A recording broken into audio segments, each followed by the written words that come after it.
देखते हैं सबक नंबर 1 मुतशाबियत सिमिलरिटी प्रैक्टिस सेट 1.3 को समझने के लिए पहले हमें थोड़ा मुतशाबियत को समझना होगा। दो मसलत मुतशाबा हैं ए बी सी और पी क्यू आर। मुतशाबियत का मतलब है एक जैसे, बिल्कुल एक जैसे नज़र में आना चाहिए, यानी कि ए बी और पी क्यू की जो निस्बत होगी वही निस्बत बी सी और क्यू आर की होगी और वही निस्बत ए सी और पी आर की होगी। अगर तीनों ज़िले की निस्बतें बराबर हो जाती है तो ऐसी सूरत में मसलत मुतशाबा होंगे, या फिर जाविया ए और जाविया पी के मुतमासिल हो या जाविया बी जाविया क्यू के मुतमासिल हो, यानी कि नज़ीरी जाविये मुतमासिल हो तो मसलत मुतशाबा हो जाते हैं। तो यहाँ पे मुख्तसर हम ये समझेंगे कि अगर दो मुसलस एक दूसरे के मुतशाबा है, सिमिलर है, if two triangles are similar to each other, तो ऐसी सूरत में हमें अगर सिमिलर है तो हमें दो कंडीशंस याद रखना है। पहली कंडीशन ये है कि उनकी क्रॉसबॉन्डिंग साइड्स आर इन प्रोपोर्शन, उनके जो क्रॉसबॉन्डिंग साइड होंगी, जैसे ए बी की क्रॉसबॉन्डिंग साइड पी क्यू है, बी सी क्रॉसबॉन्डिंग साइड जो है वो क्यू आर है और ए सी की क्रॉसबॉन्डिंग साइड जो है पी आर है। अगर हम ए बी सी से स्टार्ट करते हैं तो इनके नज़ीरी अज़ला तनासुब में होंगे। तनासुब कैसे लिखा जाएगा? इस तरह से कि ए बी के अपॉन में पी क्यू रहेगा, बी सी के अपॉन में क्यू आर और ए सी के अपॉन में पी आर। तो ये नज़ीरी अज़ला तनासुब में है। Corresponding angle sides are in proportion, corresponding sides are in proportion. तो इस बात को याद रखिए, जब टू ट्राइंगल सिमिलर होंगे, मुतशाबा होंगे, तो ऐसी सूरत में उनके जो क्रॉसबॉन्डिंग साइड्स है वो प्रोपोर्शन में होंगे, उनके नज़ीरी ज़िले जो है वो तनासुब में होंगे और उनके नज़ीरी जो जाविये होंगे वो कैसे होंगे? मुतमासिल होंगे। यानी दो कंडीशन आपको याद रखना है, क्रॉसबॉन्डिंग एंगल्स आर कॉन्ग्रुएंट, तो corresponding angles will be the congruent if two triangles are similar.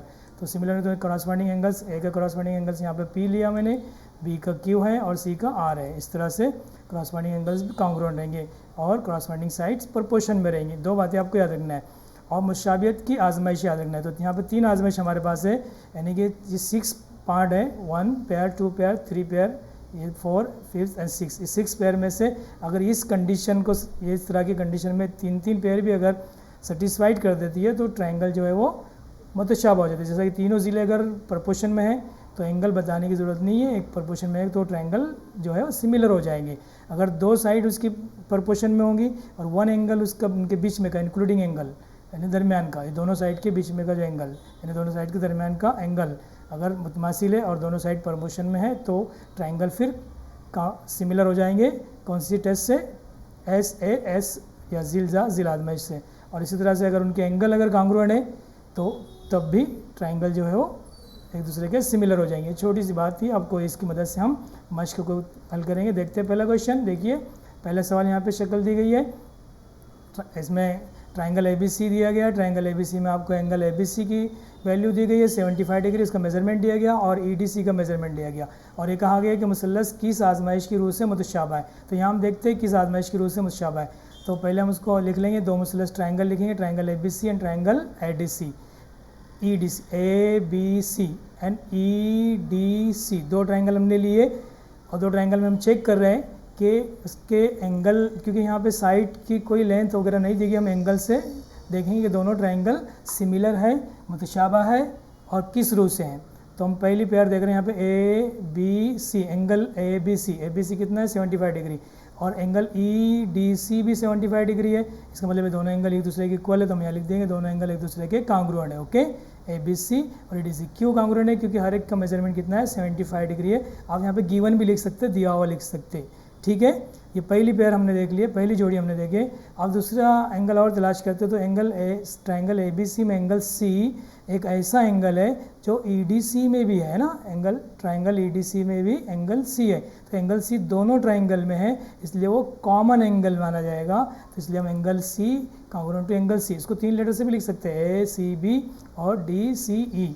यहाँ पे 1 लेटर से शो कर सकते हैं क्योंकि यहाँ पर और एंगल नहीं बन रहे ना, और सिंगल एंगल बन रहा है, तो इसलिए इसको 1 लेटर से मैंने बताया आपको समझने के लिए। आप 3 लेटर से लिख सकते हो। ओके, तो ए एंगल सी और सी कॉमन एंगल है, यहाँ लिख देंगे रीजन कॉमन एंगल।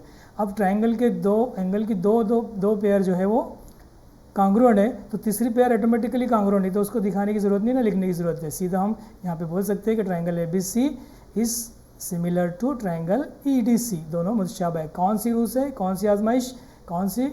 यहाँ पे विच टेस्ट, कौन सा टेस्ट होगा? एंगल, और ये एंगल का इसमें जिक्र आया था, एंगल टेस्ट। दो एंगल है ना यहाँ पे, दो पेयर है एंगल की, एंगल टेस्ट, ए टेस्ट या जा आजमाइश।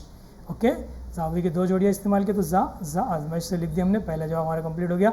इनके मुतशाबियत की एक से एक मुताबिकत लिखी। एक से मुताबिकत ये होता है कि जो नज़ीर ज़िल है उसका जो रास है, रास को देखना है कि कौन से रास किस रास से मुताबिकत रखते हैं। तो यहाँ पे रास अगर ए देखते हैं हम, तो रास ए का जिक्र हमने यहाँ पर नहीं किया, इसका मतलब रास ए, और यहाँ पे ई का जिक्र नहीं, तो ये रास ए और रास ई जो है ये एक दूसरे के मुताबिकत है। बी जो है रास डी के मुताबिकत है, और देखिए गौर कीजिए बी डी के, क्योंकि बी और डी इक्वल कांग्रुएंट, और सी अपने आप के मुताबिकत है। तो तरतीब कैसे लिखेंगे हम, तो ए बी सी हम पहले लिख देंगे। हमने ए बी सी लिखा 1-to-1 कॉरस्पॉन्डेंस में। अब ए की मुताबिकत किससे है, ई से है, तो ई लिखेंगे। बी की मुताबिकत किससे है, डी से, क्यों है, बी और डी कांग्रुएंट है दोनों, और सी अपने आप का कांग्रुएंट है क्योंकि उसमें वो कॉमन है, तो सी की मुताबिकत सी। तो इस तरह से इनके 1-to-1 क्रॉसपॉन्डेंस हमने यहाँ पर लिख के, देखिए इससे हमको आसानी से होंगे कि ज़िला ए बी जो है, साइड ए बी जो है ई डी के दोनों का क्रॉसपॉन्डिंग साइड होंगी। बी सी जो है ए बी, देखो ए बी ई डी की क्रॉसपॉन्डिंग साइड है, क्लियर दिखाई दे रही है।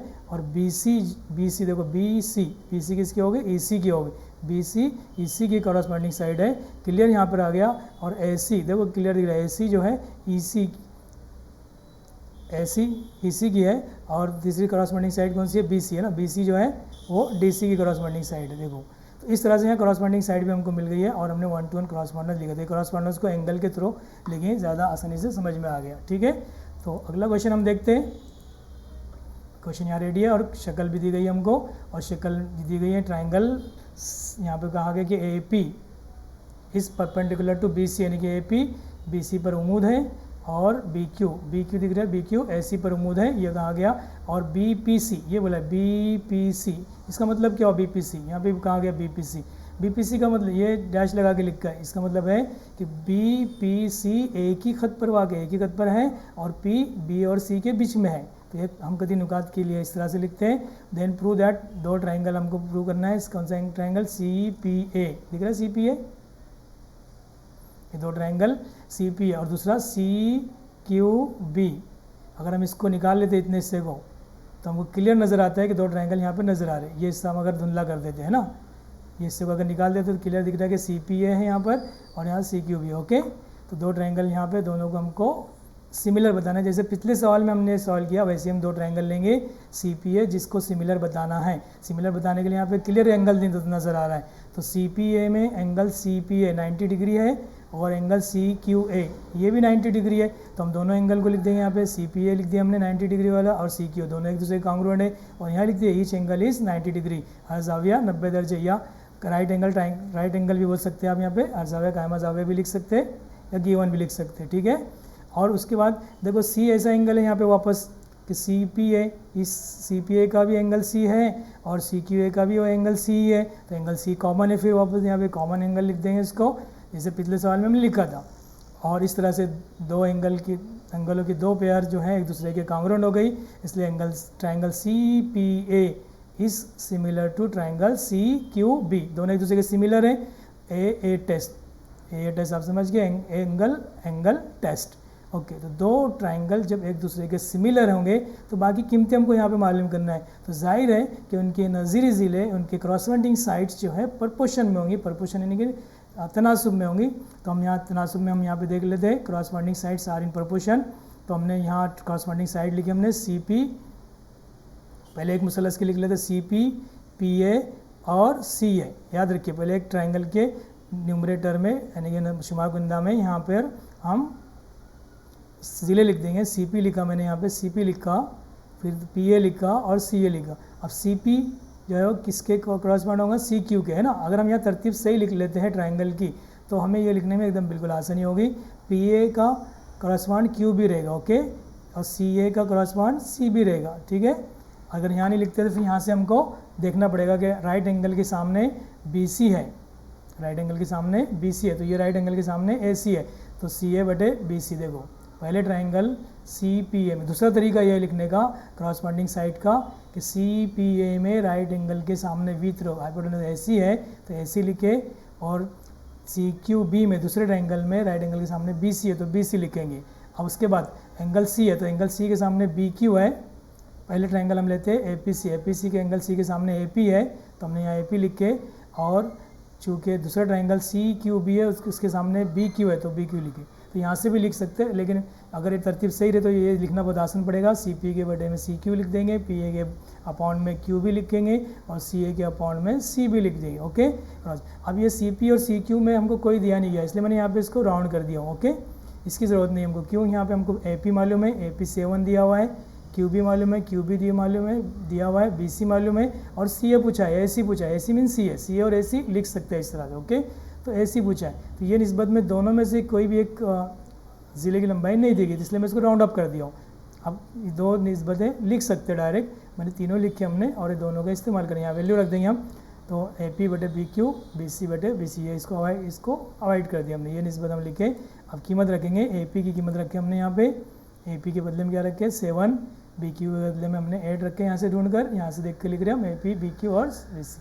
और ए सी की वैल्यू मालूम करना है, ए सी की जगह ए सी रखे हमने, ए सी की जगह ए सी रहने दिए और बी सी की जगह 12, क्रॉस मल्टीप्लाई करेंगे, तिरछी जब करेंगे, तिरछी जब किए, ओके, और 12 को 7 से ज़रब करेंगे, 84 बनेगा, 84 को 84 बनेगा, उसको 8 से डिवाइड करेंगे, 8 से डिवाइड करने के बाद जो जवाब आएगा वो आएगा 10.5। ऐसी की वैल्यू हमको मालूम हो गई, बहुत ईजी है। इसको पहले हम सिमिलर बताएं, क्रॉसपॉन्डिंग साइड वो लिखे हमने प्रपोर्शन में, या नज़ीरी ज़िले जो हैं वो तनासुब में लिखिए, कीमत रखिए, जवाब आ गया। इस तरह से एक क्वेश्चन और समझते हैं, यहाँ पे देखिए, इन ट्राइपिज्म बोला यहाँ पे P Q R S trapezium means ये जुजंका बोलते हैं उसको उर्दू में, पी क्यू आर एस जुजंका है जिसमें ज़िलों की एक जोड़ी मतवाजी होती है। P Q is parallel to S R, यहाँ पे कहीं तो भी लिखा है P Q is parallel to S R, yes question में दिया हुआ है P Q is parallel to S R, P Q parallel है एस आर के, पी क्यू जो है एस आर के पैरेलल। जब दो पैरेलल लाइन होती है ना तो याद रखिए, अगर ये ट्रांसवर्सल होंगे, फिर पी क्यू और एस आर पैरेलल होंगे तो ये ट्रांसवर्सल होंगे, खत्ते तक आता होंगे, और इनके ज़रिए बनने वाले यहाँ पे देखो, यहाँ पे मुतबादला ज़ावे हमको मिल जाएंगे आसानी से, तो मुतबादला ज़ावे बनेंगे, तो वो ज़िग ज़ैग ऐसा पोजीशन में ना मुतबादला ज़ावे मिल सकते। तो यहाँ से हमें ये ट्राइपिज्म दिया गया, जुजंका दिया गया, पी क्यू मुतवाज़ी दिया गया एस आर के, पी क्यू एस आर के मुतवाज़ी दिया गया, फिर कुछ कीमतें दी गई कतात की, और A R is equal to 5 A P कहा गया, A S is equal to 5 A Q बोला है। तो साबित करना है हमको S R is equal to, देखो यहाँ पे कहा गया कि ए आर कहाँ पे है, ये ए आर किसके 5 मल्टीपल ए पी के 5 टाइम है, और ए एस जो है ए एस दिख रहा है वो ए क्यू का 5 टाइम है। तो साबित करना है कि एस आर जो है वो पी क्यू का 5 टाइम होगा, 5 मरतबा, ये प्रूफ करना है, बहुत ईजी। आपको सिर्फ मुसलस को मुशाबा दिखाना है, नज़ीर तनासुब में लिखना है, आपका 5 टाइम आ जाएगा। तो देखिए बहुत ईजी, दो ट्रायंगल हम यहाँ से लेंगे, कौन से ट्रायंगल लेंगे, ट्रायंगल जिसमें अल्टरनेट एंगल आ रही है, अल्टरनेट एंगल है। ओके, देखो ये पैरेलल लाइन की वजह से बने, पैरेलल लाइन है पी क्यू और एस आर, तो इससे अल्टरनेट एंगल बन रहे हैं, यानी कि मुतबादला ज़ावे यहाँ तैयार हो रहे हैं। देखते हैं, मुसलस दो मुसलस ट्रायंगल लेंगे पी ए क्यू, कौन सा ट्रायंगल इनमें पी ए क्यू, और दूसरा ट्रायंगल क्या लेंगे आर ए एस, ये दो ट्रायंगल लेंगे आमने सामने, इधर के नहीं लेंगे, इधर हमको फिर प्रॉब्लम रहेगा, ये अल्टरनेट एंगल नहीं है क्योंकि ये पैरेलल लाइन नहीं है। ओके, तो इसलिए दो ट्रायंगल लिए हमने पी ए क्यू और एस ए आर, दो ट्रायंगल लेंगे, उसमें लिखेंगे हम, देखो एंगल दिख रहा है, नजर आ रहा है एंगल आर ए एस दिख रहा है, यहाँ पे एंगल पे निशान बनाया मैंने, और ये दूसरा एंगल दिख रहा है, कौन से एंगल होंगे ये वर्टिकली अपोजिट एंगल है, मुतकाबला ज़ावे हैं, है ना, मुतकाबला मुकाबिल के ज़ावे, मुतकाबला ज़ावे है, और दोनों मुतकाबला ज़ावे जब दो खतूत कता करते हैं तो मुतकाबला ज़ावे मुतमासिल होते थे, ये ज़ाविया मुतमासिल होंगे इस ज़ावे के, यानी कि आर ए एस मुतमासिल होगा पी ए क्यू के, मुतकाबला ज़ाविया, तो यहाँ हम लिख देंगे R A S P A Q के मुतमासिल है, और यहाँ वजह लिख देंगे वर्टिकल अपोजिट एंगल या मुतकाबला ज़ाविया। ओके, एक ज़ाविया की एक पेयर हमको मिल गई, दूसरी पेयर देखो यहाँ पे दिख रहा है ए एस आर और ए क्यू पी, या P Q A S R, ऐसा भी लिख सकते हैं। ये ज़ाविया यहाँ का जो ज़ाविया नज़र आ रहा है और ये ज़ाविया आपस में वो मुतबादला ज़ाविया, तो यहाँ लिखा मैंने P Q A S R, उसी से नीचे उतर जाइए इस तरह से, है ना, तो ये मुतबादला ज़ाविया बनेंगे, इसको बोलते हैं अल्टरनेट एंगल्स। ठीक है, एक ज़ाविया की दो पेयर हमको मिल गई, इसलिए ट्रायंगल मुतशाबा हो गए। मुतशाबा बताने के लिए दो पेयर बताना काफ़ी है, अब इधर के पेयर भी ले सकते थे, ये भी अल्टरनेट एंगल है, आप ले चाहे तो ले सकते हैं। ठीक है, तो दो बता दिए, काफ़ी है इतना, और आजमश लिख देंगे आज़ा टेस्ट से दो ट्रायंगल मुतशाबा है। अब उनके नज़ीर ज़िले तनासुब में लिखेंगे तो ए पी, पी ए या ए पी का नज़ीर ज़िला क्या रहेगा आर ए या A R. Okay, A Q का नज़ीर ज़िला रहेगा ए एस, और पी क्यू पी क्यू का नज़ीर ज़िला रहेगा आर एस, क्योंकि मैंने तरतीब में लिखा था, यहाँ से भी लिख सकते हैं आप ए पी का नज़ीर ज़िला क्या रहेगा ए आर, है ना, और ए क्यू का नज़ीर ज़िला क्या रहेगा ए एस, क्लियर नज़र आ रहा है, और पी क्यू का नज़ीर ज़िला क्या रहेगा एस आर। इसको हम क्या कहेंगे क्रॉस नज़ीरी अजला तनासुब में, है ना, मुशाबह मुसलसल के नज़ीरी अजला तनासुब में होते हो, ठीक है, corresponding sides are in proportion. अब इसके बाद हमको दिया हुआ है, अब दिया हुआ पे गौर करेंगे हमको क्या दिया हुआ है। तो यहाँ से एक ज़िलों ये दो जोड़ियाँ दे दी गई, हम एक ही जोड़ी का भी इस्तेमाल कर सकते हैं। यहाँ पे A R is equal to क्या दिया हुआ है 5 AP, ये दिया हुआ है ना हमको। हम देखिए हम ये क्वेश्चन हमने निकाल के इसको इक्वेशन नंबर 1 कह सकते हैं हम, या नहीं यहाँ पे ये नज़ीर अजला तनासुब में इसको इक्वेशन नंबर 1 कह सकते हैं, कह। तो A R is equal to क्या है यहाँ पे 5 AP हमको दिया हुआ है, गिवन है। अब यहाँ पे A P upon A R बराबर 1/5 कैसे आया, कैसे आया आप गौर करेंगे इस पर कैसे आया, सोचिए, देखिए गौर कीजिए इस पर कैसे आया। कैसे आया होगा कि ये ए आर को किससे मल्टीप्लाई है 1 से, अगर हम क्रॉस मल्टीप्लाई करते हैं यहाँ पे देखो तो ए पी को 5 AP बन जाएगा और ए आर को 1 से मल्टीप्लाई तो ए आर बनेगा ना। तो मैंने इसकी रेशियो मालूम कर लिया, A P upon A R ratio क्या है 1/5 है, इसकी निस्बत मालूम कर लिया मैंने। ऐसा क्रॉस मल्टीप्लाई करके भी चेक कर सकते हैं, ए आर को 1 से मल्टीप्लाई तो ए आर बनेगा और 5 को ए पी से मल्टीप्लाई तो 5 AP बनेगा। तो इसको निस्बत की शक्ल में मैंने लिखा हूँ, क्योंकि हमको A P upon A R यहाँ कीमत रखेंगे हम A P upon A R के बदले में एक मसावत एक, ये मसावत 1 है, इसको 1 नंबर दे दीजिए। तो मसावत 1 में हम A P upon A R के बदले में 1/5 लिखेंगे, यहाँ 1/5 हम लिखेंगे, 1/5 हमने लिखा, ओके। तब हमें ये पी क्यू और एस आर की जोड़ी भी तो मालूम है ऑलरेडी। अब हमको ए क्यू और ए एस का ताल्लुक बताना है एस आर का, किसका एस आर का, और पी क्यू का ताल्लुक बताना है पी क्यू का और एस आर का ताल्लुक। तो एक 1/5 इज इक्वल टू हम क्या लेंगे P Q upon S R, यहाँ हम P Q upon 1/5 is equal to P Q upon S R लेंगे। P Q upon S R लिए, क्रॉस मल्टीप्लाई करें यहाँ पे, तो यहाँ पे S R is equal to 5 PQ और S R is equal to 5 PQ proof होगा। इतना आसान है, पहले मुसलत को मुशाबा दिखाएं, फिर इसके नज़ीरी अदला तनासुब में लिखे, क्रॉसपेंडिंग एंगल्स आर प्रोपोर्शन में लिखे उसको, फिर गिवन लिखे, गिवन की रेशो मालूम है, रेशो की वैल्यू यहाँ रखे और यहाँ से हमको पी क्यू और एस आर का रिलेशन बताना था, इसलिए पी क्यू और S R is equal to 1/5 लिए, क्रॉस मल्टीप्लाई किए और आंसर यहाँ पर आ गया, है ना, ठीक है। तो ये क्वेश्चन यहाँ पे हमारा एक फिनिश होता है। एक सवाल और देखते हैं हम यहाँ पर, देखिए क्वेश्चन नंबर 9 यहाँ पर देख रहे हैं हम, ये फिगर बनी हुई है, शक्ल में देखते हैं हम फिगर में ए बी सी ट्राइंगल में point D on the side B C such that, point D जो है बी सी पर किस तरह से, इस तरह से है कि एंगल बी ए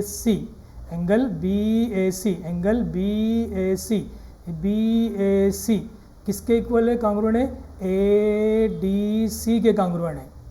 यहाँ एंगल बनाते हैं हम लोग, दो ट्रायंगल लेंगे, कौन सा ट्रायंगल लेंगे, जो बी ए सी की सीक्वेंस में दिया वही ट्रायंगल लेंगे जो एंगल की सीक्वेंस में दिया है। तो ट्रायंगल बी ए सी लेंगे और दूसरा ट्रायंगल लेंगे ए डी सी, दो ट्रायंगल मिलेंगे यहाँ पर। तो पहले ट्रायंगल बी ए सी और ए डी सी लिए, इसमें हमको एंगल दिया हुआ है B A C congruent to A D C given है, वही लिखा मैंने जो गिवन है, बी ए सी और ए डी सी एंगल लिखा और यहाँ लिखा दिया हुआ, ओके। दूसरा एंगल है सी, एंगल सी है, मैं इसको 3 लेटर से लिखा हूँ, ए सी बी और S D C A, okay, A C B और D C A C B और डी सी ए, वही सीक्वेंस बनाया हूँ। यहाँ पे डायरेक्ट आप angle C congruent to angle C लिख सकते हैं, angle C is congruent to angle C है, लेकिन बड़े ट्रायंगल के लिए वो ए सी बी है और छोटे ट्रायंगल के लिए वो डी सी है, ओके। और इसको बोलेंगे हम कॉमन एंगल। पिछले क्वेश्चन में हमने angle C congruent to angle C लिखा था, अब ऐसा भी लिखें तो गलत नहीं होगा, ठीक है। तो दो ट्रायंगल यहाँ पर क्या हो, एक दूसरे के सिमिलर हो गए। ट्रायंगल कौन सा टेस्ट, ए टेस्ट से, और जब दो ट्रायंगल सिमिलर हो जाते हैं तो क्या होते हैं, इसकी करस्पॉन्डिंग साइड प्रोपोर्शन होती है, A B upon D A, B C upon A C और A C upon D C, C D, ठीक है। अब हमको क्या करना है, C S is equal to C B into C D prove करना है। तो ये इतना गिवन में आप लिख लेंगे एग्जाम में, इतना 2 प्रूफ में लिखेंगे और प्रूफ यहाँ से लेंगे कि आपको क्वेश्चन जब एग्जाम में आप पेपर लिखेंगे तो आपको गिवन लिखना होगा, इतना गिवन लिख लेंगे और साबित करना इतना ले लेंगे, क्लियर है क्वेश्चन में, इसलिए मैं यहाँ लिखा नहीं हूँ, ठीक है। अब हमको क्या सी एस का वो करना है, स्क्वायर लेना है। तो सी ए देखो, सी ए यहाँ पे है कि नहीं, कि तो दो निस्बतों में है, यस, ये दोनों में है ना। देखो अगर यहाँ क्रॉस मल्टीप्लाई करते हो तो सी A C mean C A, CA का मल्टीप्लिकेशन हो रहा है यहाँ पर, और BC और CD का मल्टीप्लिकेशन भी हो रहा है। तो ये निस्बत की ज़रूरत नहीं है, इसको हम क्या करेंगे, अवॉइड करें, उसको साइड कर देंगे। दोनों रेशो हम यहाँ पर लिए, दोनों रेशो लिए, क्रॉस मल्टीप्लाई किए, AC को AC से मल्टीप्लाई करेंगे, है ना, और BC को CD से मल्टीप्लाई करेंगे, BC को CD से मल्टीप्लाई करें, AC को AC से मल्टीप्लाई करें तो AC का स्क्वायर हो गया या CA का स्क्वायर हो गया, ठीक है, और CB इंटू CD लिख देंगे। और कितना ईजी है कि दो ट्रायंगल है, दो ट्रायंगल में एक एंगल की पेयर हमको दी हुई थी, वो हमने लिख दिए, एक एंगल कॉमन है वो यहाँ लिख दिए, और इस तरह से कांग्रुएंट लिख दिए, और दोनों ट्रायंगल सिमिलर हो गए, उसकी क्रॉसबॉन्डिंग साइड जो है वो प्रोपोर्शन में हो गई है या तनासुब में हो गई, और फिर ये साइड की ज़रूरत नहीं है, इसी में रिलेशन बताना है, तो इसको लिख के क्रॉस मल्टीप्लाई करके आंसर दे दिए। इस तरह से अजीज़ तलबा यहाँ पे मश्क मुकम्मल होती है। अगली मश्क 1.4 देखने के लिए नेक्स्ट वीडियो देखिए मेरी, और चैनल को ज़रूर सब्सक्राइब कीजिए। अल्लाह हाफिज़।